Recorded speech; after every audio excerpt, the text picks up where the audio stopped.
mabilis po tayo, Your Honor. Hindi lumampas ng 2.5 yung NEP nila, pero ang GAA po nila is magkano ba? 20 billion. So, nagulat ako. Sabi ko, in fairness doon sa mga district congressmen, Your Honor, hindi po nila kaya gawin yun. Hindi kayang gawin ng regular congressman na magdagdag. Hindi naman po sila miyembro ng Committee on Appropriations. Parehong first-term congressman po yun. So, hindi nila kakayanin magdagdag ng ganun kalaki. Kasi ang hirap po, di ba? In my case, nag-request ako 1.2 billion, ang nabigay lang 569. So, paano namang itong congressman na to, makakapagdagdag siya ng ganun kalaki? So, chinek ko na po, sino yung naglagay ng mga pondo doon. Sige po. Tapos po, nagulat din ako kasi, siyempre makikita ko doon sa proponent, tsaka doon sa district congressman. Nagulat po ako na, for example, alam ko po kayo dating party list, Your Honor. Pero may dalawang party list po doon, nasa BICAM lang, hindi ko alam yung sa small committee, ay nadagdagan sila ng 2 billion. Anong party list po? Ako Bicol at BHW po. Ang alam ko po, Your Honor, ang party list congressman, ang allocation po yata, kung di ako nagkakamali, but I'm sure you know better, is 100 to 150 million lang. Tama po yun. Kapag kayo po ay party list representative, tuwang-tuwa na po kayo pagka nakakuha kayo ng 170 million. So sinasabi po ninyo, dalawang party list yan, 2 billion po yung nakuha. Sa BICAM po. Sa BICAM. So hindi ko na po na-check, Your Honor, yung kasi one-man team to, ako mismo ano nito eh.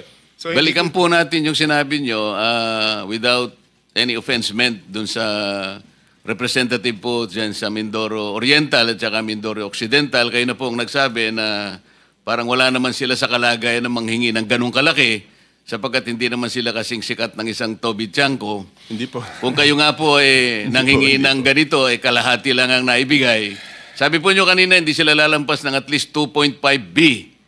Pero ano pong nakita ninyo? Naging 20 sa Makatwid. Magkano po yung nadagdag? Sangayon po dun sa inyong nakita. 17, ganyan. Di ba?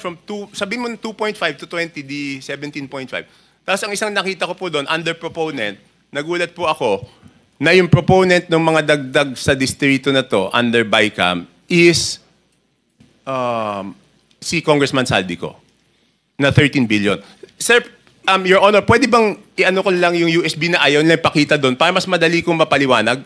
Yun nga po yung gusto naming kung papayag kasi kayo. mahirap puro kwento eh. Ito, may numero po to. Bigyan natin ng kopya po yung Blue Ribbon Committee.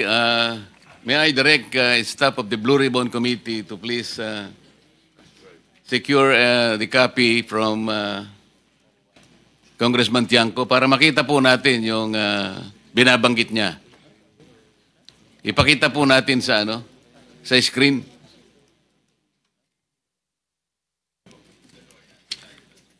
Let me acknowledge also the presence of Senator Rapi Tulfo.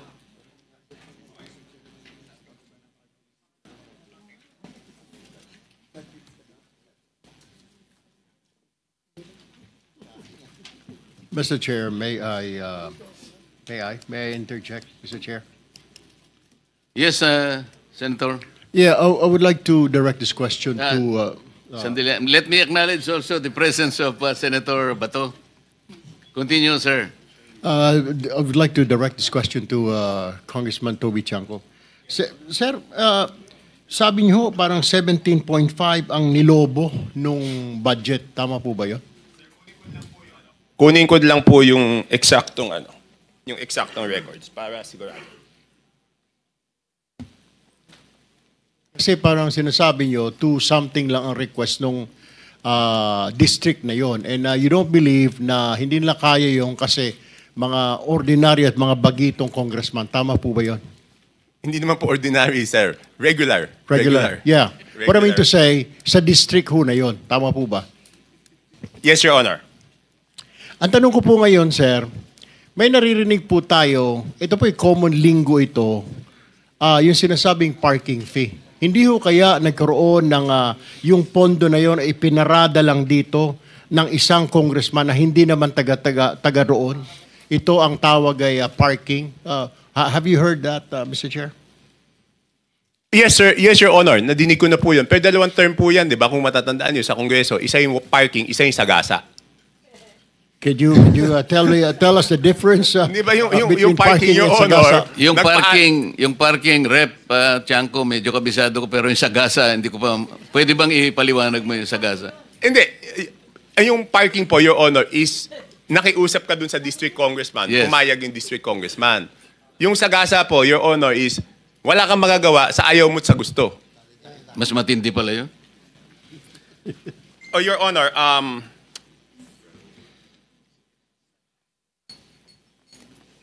so dalawang term po yan, Your Honor. Isang parking, isang... Kasi madidinig mo sa congressman nasagasaan kami. Paano naman kayo nasagasaan? Binatuhan kami ng pondo na hindi naman namin alam.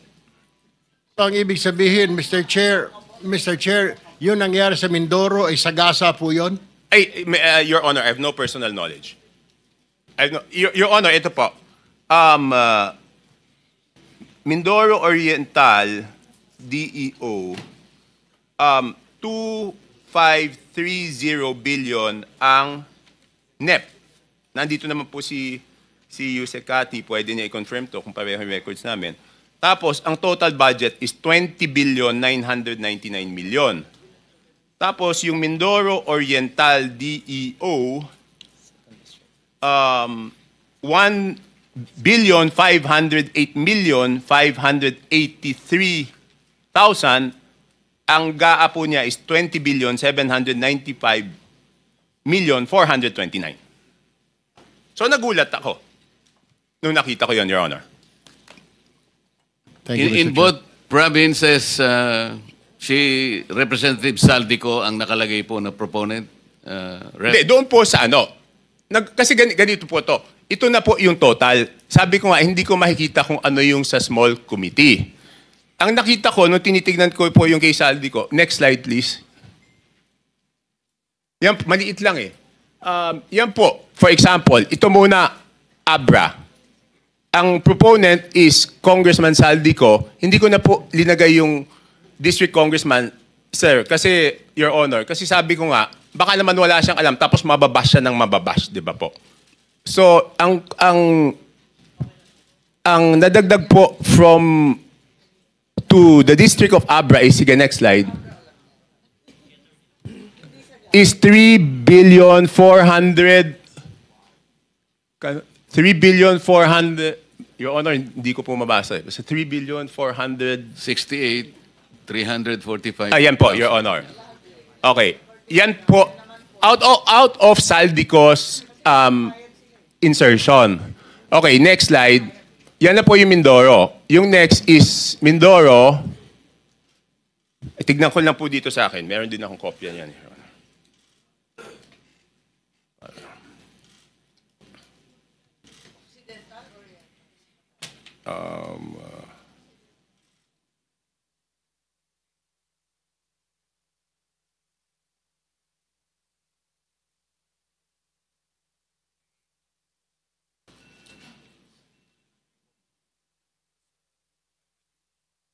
Next is Occidental Mindoro, 3.2 billion po yan ang nadagdag. Okay, next is Oriental Mindoro, 3 billion 105 million 759. Next is total po ng Romblon is 620 million. Tapos next po, Bukidnon is 580 million 222,000. I would like to clarify, Your Honor, I will make it clear, hindi po ito district ni Congressman Joe Zubiri. Hindi po.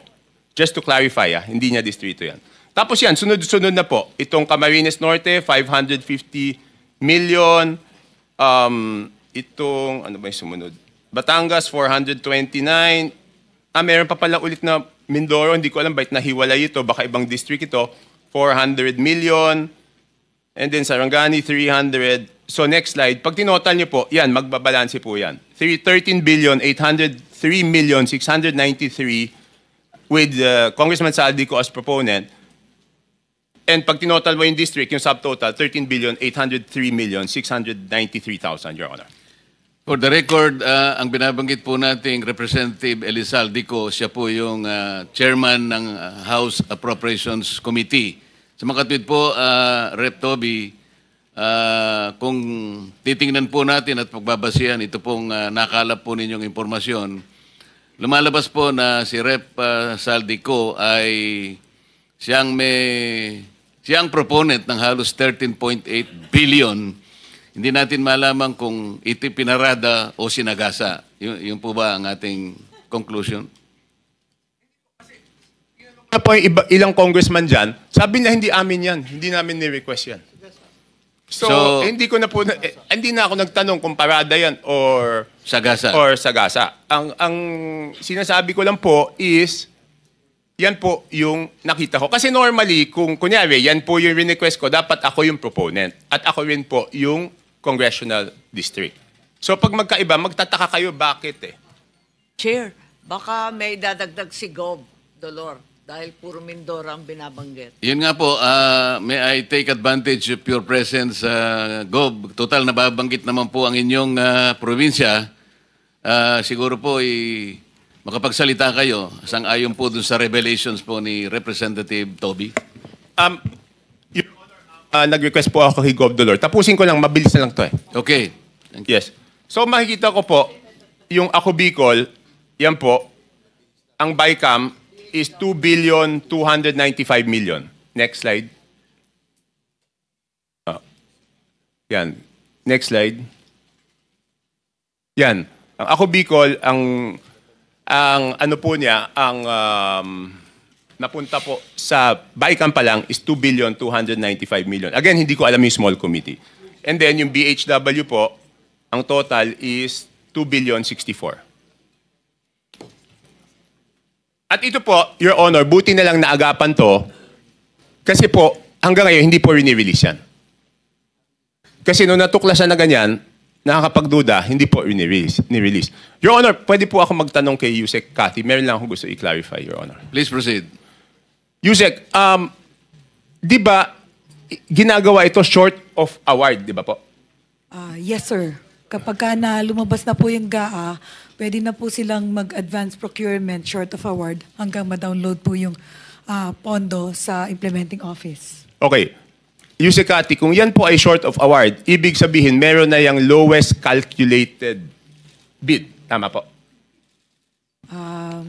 I'm not very familiar Yes, with most procurement. probably. Most probably. Hindi, ganito lang po, Point of Your order, Honor. Mr. Chair. Yes. With all due respect, Mr. Chair, point of order po. What is the point of order? Just to remind all of us, Mr. Chair, na the resource person, if wanting to field a question to another resource person, must do it only through the chair po. Hindi sila pwedeng diretsong Pinayagan ko naman po, magtanungan. kaya para maka-economize ng time, kaya Alright, total Mr. magkatabi Chair, naman I sila. submit. Opo. Thank you. Thank you for the Sorry. point of order. Most I'm sorry. probably, Your Honor.